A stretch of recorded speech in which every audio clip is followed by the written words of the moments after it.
કન્ટેનરમાં જ્વલનશીલ chemical હોવાને કારણે આગની જ્વાળાઓ ક્ષણવારમાં આકાશને આંબવા લાગી હતી અને પ્રચંડ વિસ્ફોટ સાથે નીકળતા ધુમાડાના કાળા ગોટા 5 થી 7 કિલોમીટર દૂર સુધી દેખાતા સ્થાનિક રહીશો અને વાહન ચાલકોમાં ભારે ગભરાટ ફેલાયો હતો। ઘટનાની જાણ થતાં જ અંકલેશ્વરની વિવિધ ફાયર સ્ટેશનોની ટીમો ઘટનાસ્થળે પહોંચી ગઈ હતી અને આગ પર વધુ ન પ્રસરે તે માટે સતત વોટર કેનન તેમજ ફોર્મનો મારો ચલાવી આગને ચારે તરફથી ઘેરી લેવાની કામગીરી હાથ ધરી હતી। પોલીસ તંત્ર દ્વારા પણ સુરક્ષાના કારણોસર હાઈવેના સર્વિસ રોડ પરની અવરજવર તાત્કાલિક બંધ કરાવી રસ્તો ખાલી કરાવ્યો હતો, જેના કારણે હાઈવે પર વાહનોના પૈડા થંભી ગયા હતા અને કિલોમીટર સુધી લાઇન ટ્રાફિક જામ સર્જાયો હતો।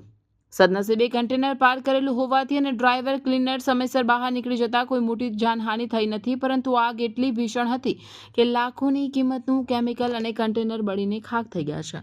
હાલમાં ફાયર વિભાગ દ્વારા કુલિંગની પ્રક્રિયા ચાલી રહી છે અને ટ્રાફિક હળવો કરવા માટે પોલીસ દ્વારા યુદ્ધના ધોરણે પ્રયાસો કરવામાં આવ્યા છે।